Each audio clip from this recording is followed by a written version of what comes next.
from ActionX. Hope you're all doing well. Hope you're all being good to each other, being safe out there, so to speak. This is What's on the Tube, which is ActionX premiere television show, episode, review, or commentary show. I'm sorry, I don't even know how to describe this show. Well, I just talk about TV shows each and every episode of the overall show, whether that is doing episode reviews or doing season reviews like I'm doing right now. If you clicked on this video, then obviously that obviously means, I'm sorry, another thing you should know about me, my grammar. Sometimes it's horrible because my brain processes things very slowly, or I don't know. But anyway, if you clicked on this video, you're obviously curious about Doom Patrol Season 2. And my camera has just, I just realized my camera was not set to the tripod for some reason. I didn't tie it down that often. I apologize for that. But anyway, you're here because you're curious about Doom Patrol Season 2. Is it worth your time? Is it worth the binge? It's only 9 hours, guys. Come on, it's not that bad. I mean, I've seen people binge 22 episodes of a show. Come on, 9 episodes. 9 episodes is not that bad. Come on. I mean, I binged over 300, 400 episodes of Cheers and Frasier. I mean, I think I've done my fair share of binging. But anyway, you're here about Doom Patrol Season 2, not because of my other TV show habits. So if you're unaware, we're going to break this down in 2 segments. We're going to talk about the spoiler-free.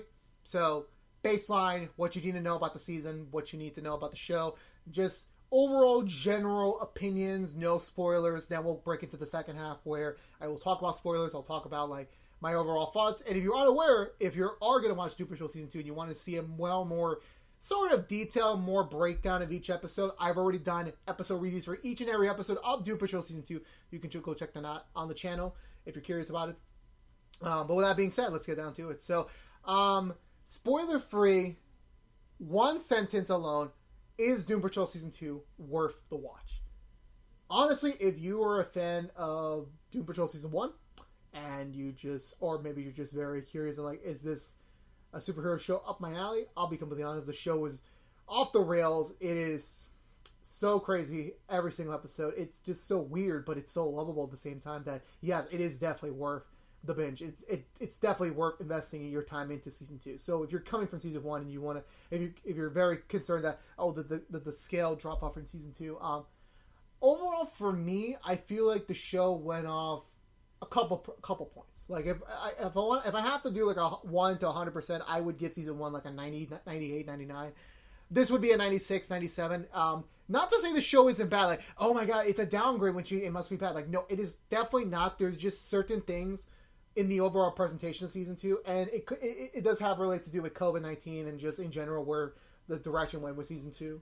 It's just for me that there was just certain elements. There was a couple things I just didn't like about where Season 2 ended up. But it still doesn't mean it's a bad season. It just means that it's just not... If I have to rank them, it would be 1 Season 1, 2 Season 2. It's just that clear bar. But it's not like a giant dip. It's just like the tiniest dip. Just like if this was Season 1 and Season 2 would be described somewhere in that poll, it would be just right here. Like, it's just not that much.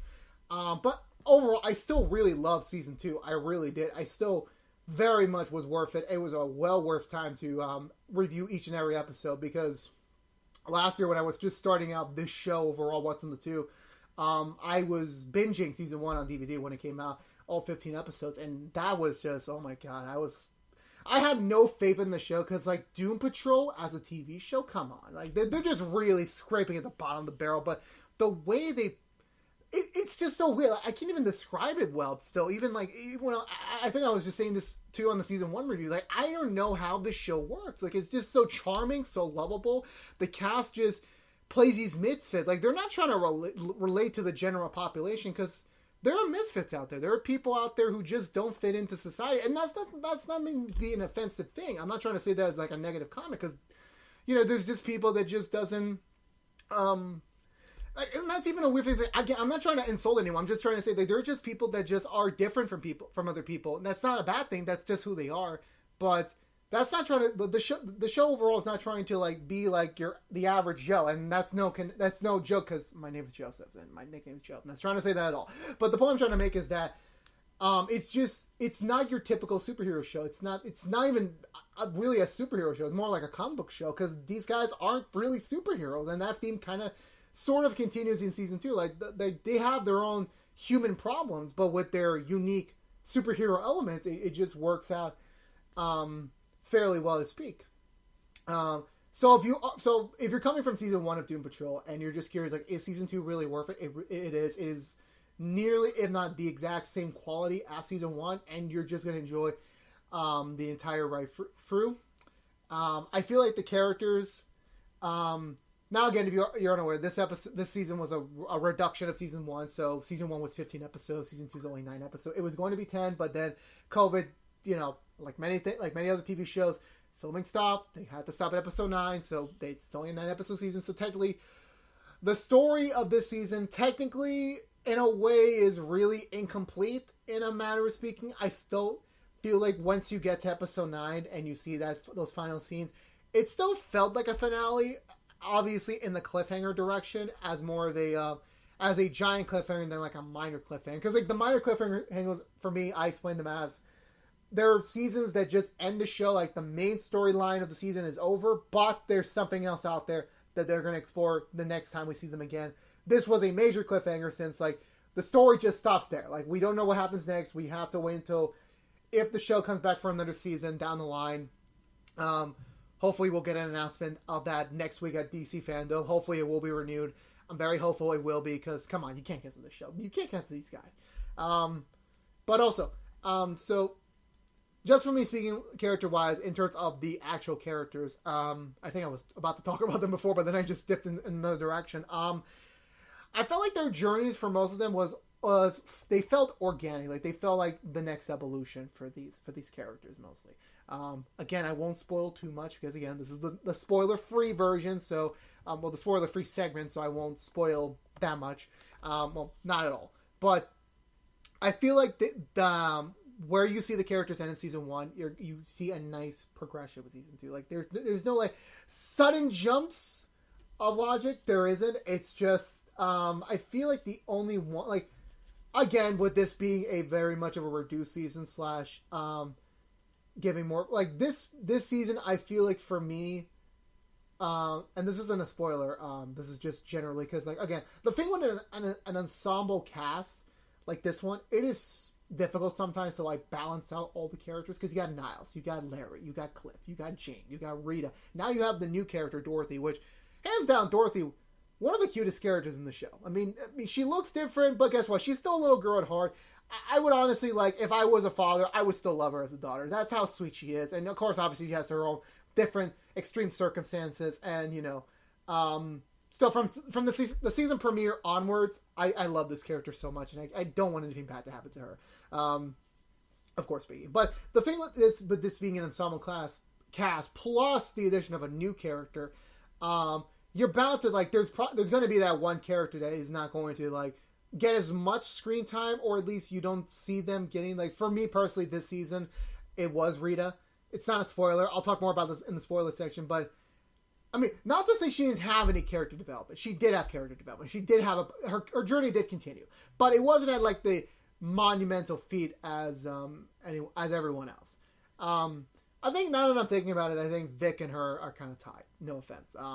Again with this being a reduced season, with this being I feel like those two are kind of tied in like they did stuff this season, but in terms of the overall arching thing, it wasn't that much. It's not really a big spoiler. It's more like a just know what you're expecting if you are fans of those characters, and you will see stuff from them, but it won't be as a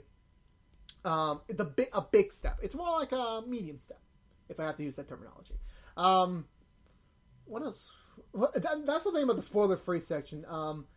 I talked about all my general impressions, and I talked about the characters. I don't know what else I could say without spoiling. I think that's it. I think that's all I can say about the spoiler free section. I'm still working my way. Like I'm still thinking about how a spoiler free section should work around. So I apologize if this was a little bit shorter than usual. But overall, before we jump into spoilers, I enjoyed the hell out of Season 2. I feel like it's on par with Season 1. So if you are coming from Season 1 of Doom Patrol and going into Season 2, great. Still going to be the same quality. Don't worry about any sort of major dips. It's still consistent of the same quality going forward. Yeah, I feel like, yeah, go watch Season 2. Go watch Season 2 if you haven't watched it yet. It's all available on HBO Max and DC Universe. Both still, well, one's still on new subscription service. The other one's still somehow surviving.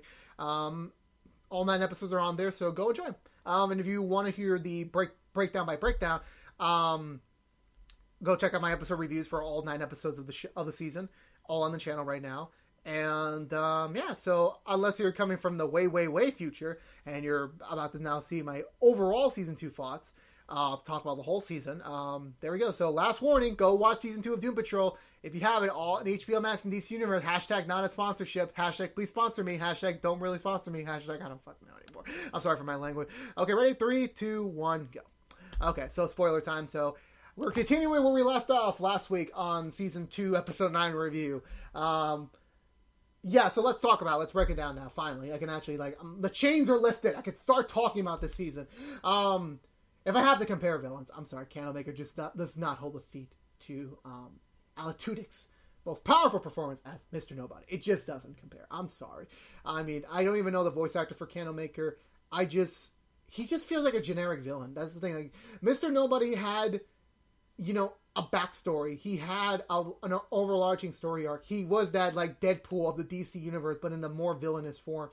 He was just that intangible, entity that they can't really beat. And then here comes Candlemaker, which, in a way, he is intangible. He is hard to beat, but he just doesn't have that same energy. And all he does is torment Dorothy the entire season. And, I still felt like that, I just didn't like him as... I enjoyed the voice, I just didn't like... What was the plan? Just to be released onto the world and cause mayhem? I mean, that's kind of generic villaining 101. And if it wasn't for the characters, all the Doom Patrol characters, besides him this season, I felt like this season would not have been as good. I feel like if the characters' journeys had not been going in the direction they had been in this season, I feel like the season would have suffered a lot more from it. And thankfully, kudos for them not extending this to another 15 episodes. Thank God. I do not imagine how they can stretch out the Candlemaker for 15 episodes. I mean, Mr. Nobody made sense because there was a lot of things to introduce and origins. I get that, but you can't really replicate that in a season 2. I'm talking about you other CW shows. So the characters this season. I mean, the story this season, there wasn't really because at the end of the day, the season 1 premise was Mr. Nobody is the bad guy. He has Niles. We all care about him at the extent of this, at least at this point in the story. We need to go rescue him, but as well as learn about each other, learn about our problems, and kind of figure them out as we go along in the journey. And that was season 1. Season 2, of course, everyone hates Niles right now. Everyone knows what happened to him, what he did to everyone in season 1. It was all in the name of trying to for Dorothy at the end of the day. And I feel like Niles has that that classic story arc of he has good intentions, but he's doing some bad things. Because he has done some messed up things. I mean, to be completely honest. I mean, if I missed this over from the season 1 review I did last year, he has basically experimented on these people because he's just testing the limits of immortality, whether that is Jane and her multiple personalities somehow extending her age, or putting Cliff in a robot suit, or having a negative spirit inside of you. What are the ramifications of that? Or Rita's supernatural powers. Niles has done some messed up stuff, but is it worth it in the end result for his daughter? I mean, we got to know more about his daughter, and the whole cult of Niles' journey this season is with him and Dorothy. That everything he's done in season 1, everything we saw him in the flashbacks do in season 1, it's all been for Dorothy. And then we see Dorothy as a character this season, and seeing her just at first act like a very innocent girl, with imaginary friends, stuff like that. But when we see her own flashback, her own backstory, her as a character, just seeing her she's been through some stuff. This is she may look like a little girl, but she's been through some stuff. She's been alive for, I think, over almost a century by this point. And, she's seeing her like that is it was kind of heartbreaking to see that. And Niles just all he wants to do is he's aware of her fate. He's aware of where she might end up with the Candlemaker and all that stuff. And he's doing his damn best to not only prevent the end of the world, but he's also doing his damn best to be a good father and to be there for her. And his overall journey in season 2, the 2 parts we saw him in, his first part was I need to find a way to achieve immortality again because I cannot leave this girl alone.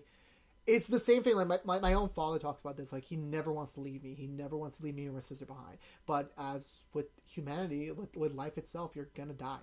That's just something you can't deny as long as you can live. Like we all have a due date. We all are going to go die, and that seems like a very morbid thing to say, but it's true.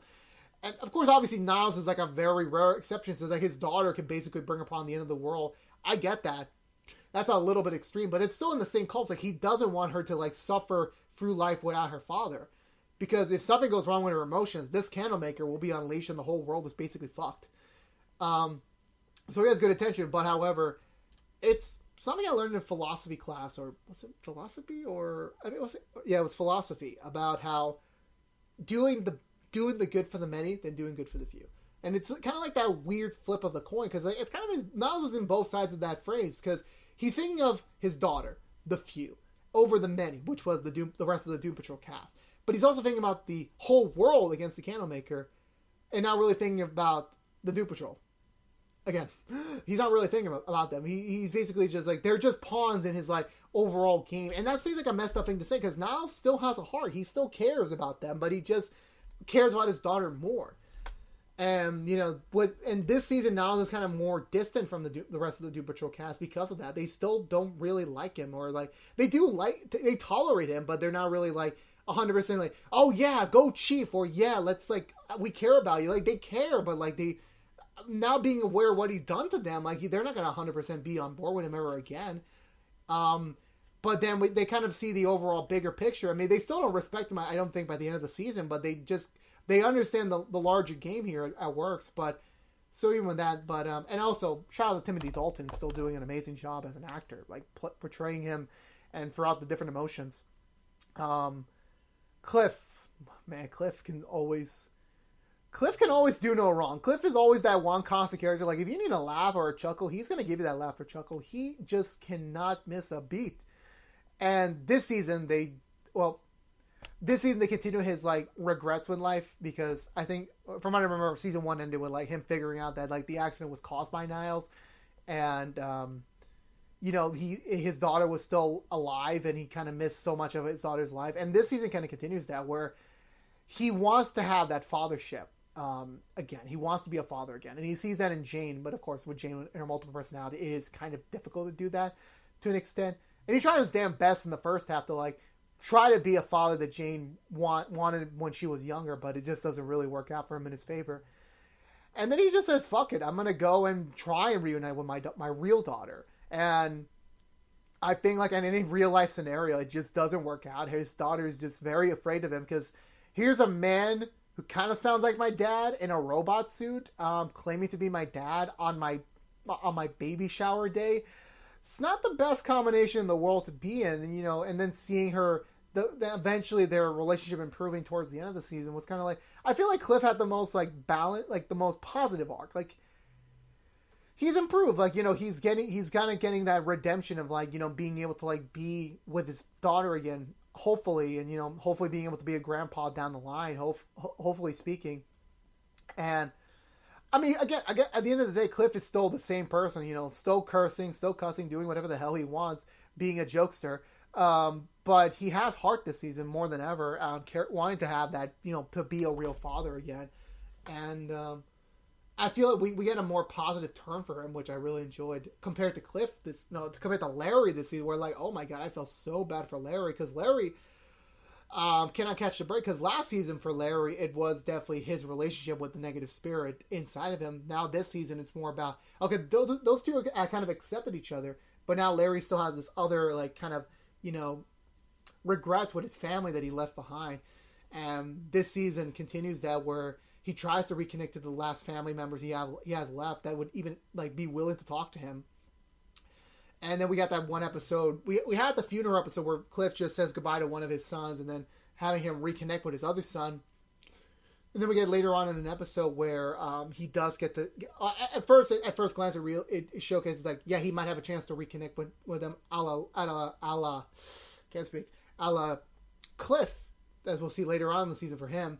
But it doesn't turn out the way he expected it. And I just feel so bad for Larry. Like, Larry's having that moral dilemma. Like, does he leave behind everything? Does he just become the negative man, or does he still try to be Larry? And that's like an identity crisis on another level, which we don't really get to see the resolution of, but we do get to see some movement in both directions, where there's a case for him to be still Larry Trainer, and there's still cases for him to just be the negative man. And it's that, and then meeting the astronauts, I forgot their freaking name, the explorers, like Niles' space team, seeing them and like talking to one of the members about, and she has a negative spirit too, but seeing how like she's adapted to it so much better than he ever would, and seeing that like there's a potential for him to be Larry again. But does he want to be Larry?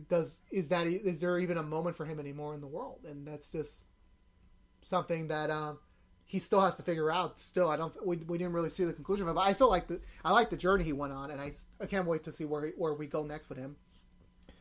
And then for Jane, the thing about Jane is that the multiple personality thing always confuses me to death. Like, I can never understood it, but I got a better grasp of it this season. I feel like it wasn't until the season finale came around, it's like, oh, that's where I clicked into place.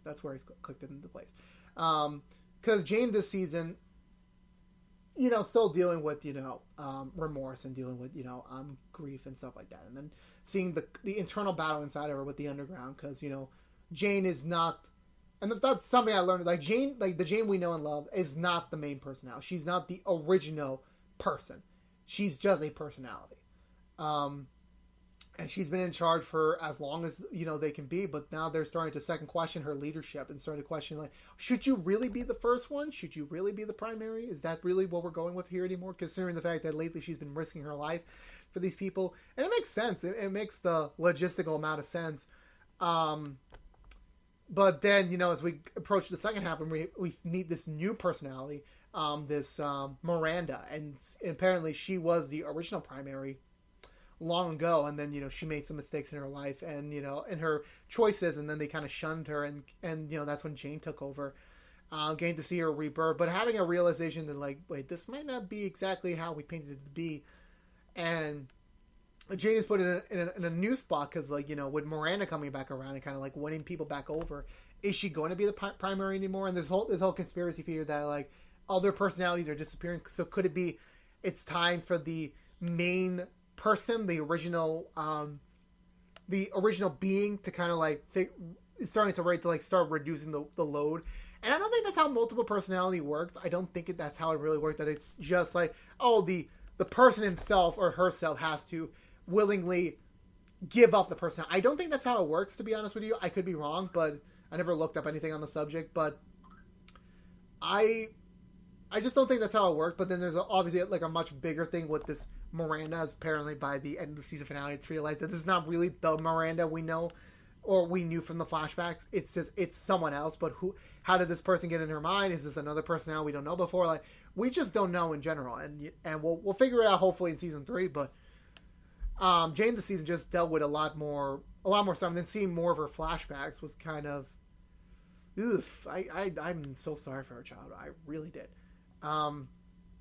Vic, well, actually, let's go for Rita, because Vic's still technically the newbie.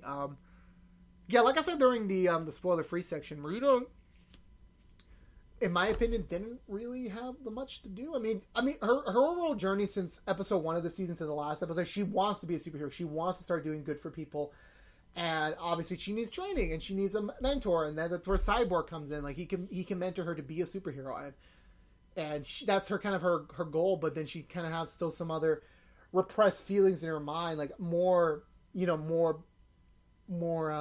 what's the terminology? More baggage on her than we thought. Where we explore this season about her and her mother, and how her early life before she became an actress kind of really affected her and scarred her in a way. Especially when we get to Sex Patrol, which I'll talk about in a bit. But that episode really indicated like there's some more like repressed thoughts and Rita said than we know about. And and she's trying her best, to be a superhero, to be in the local play. They kind of like try to figure out what's next for her. But the best thing, like we're figuring out what is next for her, but we're not seeing the change yet, which is why I can't really rank her that highly, or can't really talk about her that highly, because it's still beginning to change. Like, hopefully by next season we'll get to see a much bigger focus on her. But at least for me, I didn't see much inner department, similar to Vic, because Vic this season, last season, he was kind of like realizing the truth about himself. Now he's learning to accept the truth and kind of like, how does he move on with being this person, being this cyborg, part human entity. He's still trying to figure that out, so to speak, and, you know, finding love in Rory definitely, like, kind of gave him hope that, like, maybe there is a chance for normality. Finding someone to cherish and finding someone to be together with. That is something that a lot of people strive for, and, you know, he was kind of hopeful, but then it wasn't that long where it's like, no, she's just, there's issues in her too, and, you know, they don't align with Vic's morals, and honestly, having that's the age of, like, the guy's willing to do anything for the girl type of thing, it was kind of sweet at first, but then realizing that, you know, when we got to see, like, Vic's change in, like, you know, his tone when he learns what she's been doing, even after he helped her with her issues, it felt for me that, like, yeah, this kind of felt like love, where it's like, you know, you think you love them, but then they have something you can't really agree with, but you still love them, and it kind of like is that internal battle, like, what's the right thing to do? Give up your morals to be with her, or give up, or stick to your morals, but by being at the opposite side of the one you want to be with. Seeing that kind of have it be his focus this season, instead of, like, just dealing with more stuff with his dad. And he still has some dad issues. I mean, he's not really trying to go to his dad that much for advice anymore. He's trying to be his own thing, which I respect. Sorry, I was about to burp again. Sorry. And Dorothy, again, I think I talked about this during the Nile segment, but Dorothy, what a lovable little new addition to the family. You know, it's weird because, like, I kind of compare it to Aerie from My Hero Academia when I was talking about season 4 not that long ago. Where it's like, you don't want anything bad to happen to her. Like, no matter what, she's still a little girl, and she's still, like, you want to protect her, but she has a goddamn god in her mind, and it's like, oh my god, what are we doing? This show is just so off the rail. How come, in terms of, like, this, obviously, this god thing comes from the mother side of the family, like, what kind of thing were they up to? Like, let's put a god in her mind. Like, what were they thinking? Like, I'm not talking about the show's, like, writing style. I just mean, like, in general, overall speaking, like, who would put their daughter through that? Of course, obviously, Niles was, like, angry during one episode at the mom, because, like, when he was trying to find her, it's like, why did you do this to our daughter? Like, why? Like, you make no sense.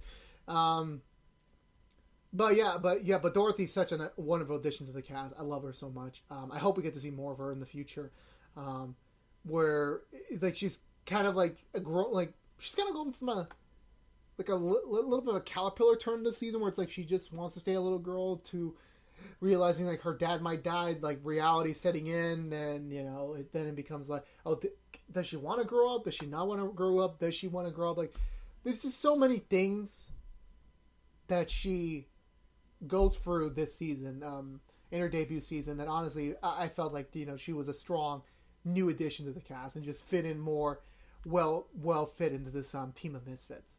Then you got returning characters like, oh my god, what's the name? What's the name? It's not Whitney. Is it Whitney or it's Mark Shepard's character. He comes back from season 1. Love him again. I love Mark Shepard to death. I really wish he comes back in Supernatural for a cameo. I love him to death. But he's a blast still, just making more jokes, being that he's helpful, but then he's kind of a dick. He's nice, but he's mean. That kind of, like, back and forth thing. That's what I really like about Mark Shepard. He plays those characters fairly well, and I hopefully we'll get to see more of him in the near future. Or maybe just give him more of an expanded role. I would love to see more of this character. I don't think I'm forgetting anyone else. Some of my favorite episodes this season: Sex Patrol, hands down the best episode of the season. There's an entire episode based on a team that they deal with sex. That's basically their whole mission. Like, you have the Avengers, who have to save the world, sometimes the universe. Then you have the Sex Patrol. They deal with sex-related stuff. It's a thing. It's real, and I can't believe it's a thing. But I was, like, hands down the best episode of the season. Plus, I don't say this enough. Basically, almost Rita's orgasm almost ended the world. That will not be forgotten. Hashtag Rita orgasm. That cannot be forgotten. Because that was the thing. That was the thing, apparently. I love some of the best. So that was the best episode. The worst episode, the kind of like the episode that I really didn't like. I didn't really enjoy that much. I think it would have to be. I think it would have to be the episode before Sex Patrol. I think it was either the second or third episode. I felt like that kind of was a weak act to follow. I forgot which one it was. I think it was it Fun Patrol? I forgot which one. These episodes are starting to blend in my mind. Like I don't really know where one ends and one begins. I'm sorry. The best moment of the season, hands down, is when we got that pseudo like 70s, 80s like crime show, cop show intro featuring Cyborg and Cliff as Steel and Stone. Oh my god, that was just so hilarious. It's like that needs to be a spin-off. HBO Max, please make that a spin-off. Come on. You can even do it during quarantine time or lockdown. Come on, it's possible. Let's do that. Let's get that in the wagon. Come on, let's do it.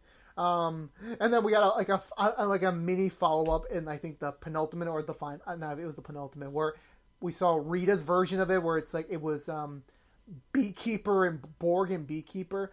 Or something like that. It's like that. I would not watch that show. That would probably be that'd be the show that like everyone would talk shit about. I'm just being honest there. I think that's it. I think that's all I got to say. Overall, the story for season 2, it was a strong continuation for the characters' journey, but it was just not like for me. I could not get with the main story, like the overall Candlemaker stuff. I could not enjoy it. I couldn't get behind it. Hopefully, when we come back in season 3, they'll kick Candlemaker off the way, and then we move on to the next thread or whatever the next conflict is. Hopefully speaking, but however, again, if it wasn't for the journey of our characters this season could have been, for me, opinionated here. It could have been much worse. But thankfully, it wasn't. The writing for these characters remained strong. The direction they went into to remain in the correct pace, and I can't wait to see. Hopefully, I can't wait to see more of these guys whenever we see season 3 down the line. Hopefully, it will be revealed at Fandom next week. I could be wrong. We'll see what happens. But for me personally, I give this season of Doom Patrol Season 2 my highest recommendation. Please go watch it. Please go binge it. It's all available on HBO Max. And yeah, that's going to be it. So go watch. Let me know in the comments below. What did you think of Doom Patrol Season 2 if you've already watched it? Let me know. So with that being said, this is What's in the Tube from ActionX. If you want to know what we do overall What's in the Tube besides Doom Patrol stuff, we did reviews for Stargirl and also Perry Mason, but those seasons have already wrapped up. So we're doing our usual wrap-up procedure as we're doing right now with the season 2 review for Doom Patrol. We'll be doing one for season 1 of Stargirl and season 1 of Perry Mason. So check those out if you're interested. We'll be back next week if you're only interested in Doom Patrol stuff. We'll be back for the season 3 predictions and hope video. Hopefully by then. So what I'm going to do is a little bit different. It kind of just works out to how things are usually done. Everything's usually delayed by a day or two. I will not be recording the season 3 predictions video until after Fandom is over, because maybe, just maybe, they might announce season 3. And I don't want to start because I almost did that for Rookie season 3 when I did that predictions video where I said that, the Rookie might not be renewed for season 3 in time, so I'm just going to start the hashtag renew Rookie, and then they renewed it for season 3. I think the day before I was originally starting to plan recording. Oh thank God, it's fine, we're good, we're getting at season 3, we'll be back. So I'm gonna wait till Fandom is over, so I will be recording that literally Saturday night. It'll be posted hopefully on Sunday, so stay tuned for that one. That'll be coming up by then. And yeah, and that'll be it of the Doom Patrol stuff for What's in the Tube for this year. Hopefully we'll be back, but we'll see what happens next week. But again, if you're unaware, this was What's in the Tube from ActionX. If you want to know what we're doing overall on What's in the Tube besides our Doom Patrol content, if you're interested, subscribe to ActionX on YouTube.com. Sorry about that. Ring the bell for notifications when the next review is live. Like, favorite, share if you want to, but it does help us out in the long run, as well as follow us on social media to be up to date on our stuff. I'll see the Fan Patrol next week on the season 3 predictions. But until then, peace out.